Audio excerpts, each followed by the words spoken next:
ஒரு சிறிய கிராமத்தில் உடல் வலிமை இருந்தும் உழைப்பில் சோம்பேறியாக வாழ்ந்த ஒருவன் இருந்தான். அவன் பெயர் அருணன். வேலை செய்ய மனமின்றி தினமும் கிராமத்தின் பழமையான ஆலயத்தின் முன்றலில் அமர்ந்து போவோரிடமெல்லாம் கை நீட்டி பிச்சை கேட்டு வாழ்ந்து வந்தான். முதலில் மக்கள் அவனை இரக்கத்துடன் பார்த்து உதவினார்கள். ஆனால் நாட்கள் செல்ல செல்ல உடல் வலிமை இருக்கும்போது ஏன் வேலை செய்யவில்லை என்று பலர் மனதில் கேள்வி எழுந்தது. இருந்தாலும் அருணன் தனது பழக்கத்தை மாற்றவே இல்லை. ஒரு இரவு அவன் வழக்கம் போல் பசியாறி தூங்கிக் கொண்டிருந்தான். அப்போது அவன் கனவில் ஒளி வீசும் உருவில் கடவுள் தோன்றினார். அருணா, நாளை காலை எழுந்து கிழக்கு பாதையில் உள்ள பெரிய ஆலமரத்திற்குச் செல். அங்கே உனக்கு வழிகாட்ட ஒருவர் வருவார் என்று சொல்லிவிட்டு மறைந்தார். அடுத்த நாள் அருணன் வழக்கத்திற்கு புறம்பாக சீக்கிரம் எழுந்தான். சிறிது ஆச்சரியமும் சிறிது பயமும் கலந்த மனதுடன் அந்த ஆலமரத்திற்குச் சென்றான். அங்கே ஒரு வயதான பண்ணையார் நின்று கொண்டிருந்தார். நீதானே அருணன்? வா, என்னோடு வா என்று அவர் அழைத்தார்.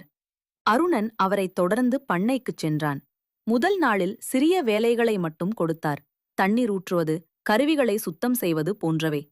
வேலை முடிந்ததும் எதிர்பார்த்ததை விட அதிக கூலி கொடுத்தார். அந்த நாளில் அருணனின் மனதில் ஒரு மாற்றம் தோன்றியது. இவ்வளவு எளிதாக உழைத்து இவ்வளவு பணம் கிடைக்குமா என்று அவன் எண்ணினான். அடுத்த நாள் மீண்டும் வந்தான். தினம் தினம் அவனுக்கு வேலை அதிகரித்தது. அதே சமயம் அவன் திறமையும் வளர்ந்தது.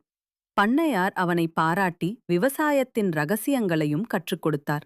காலம் கடந்து அருணன் ஒரு மாற்றமான மனிதனாக மாறினான். பிச்சை கேட்கும் பழக்கம் முழுமையாக மறைந்தது. உழைப்பின் மதிப்பை உணர்ந்தான். சில மாதங்களில் சேமித்த பணத்தால் ஒரு சிறிய நிலத்தை வாங்கினான். பின்னர் அதில் விவசாயம் செய்து நல்ல வருமானம் பெற்றான். ஒரு நாள் இரவு மீண்டும் கடவுள் அவன் கனவில் தோன்றினார். அருணா, இப்போது நீ உழைத்து முன்னேறிவிட்டாய். இன்னும் அதிக செல்வம் வேண்டுமா? கேள், தருகிறேன் என்றார். அருணன் மரியாதையுடன் கைகளை கூப்பி, இறைவா, உங்களின் அருள் எனக்கு போதும். உழைப்பின் வழியை நீங்கள் காட்டினீர்கள். இப்போது என்னால் என்னை பார்த்துக் கொள்ள முடிகிறது. அதுவே மிகப்பெரிய செல்வம் என்றான்.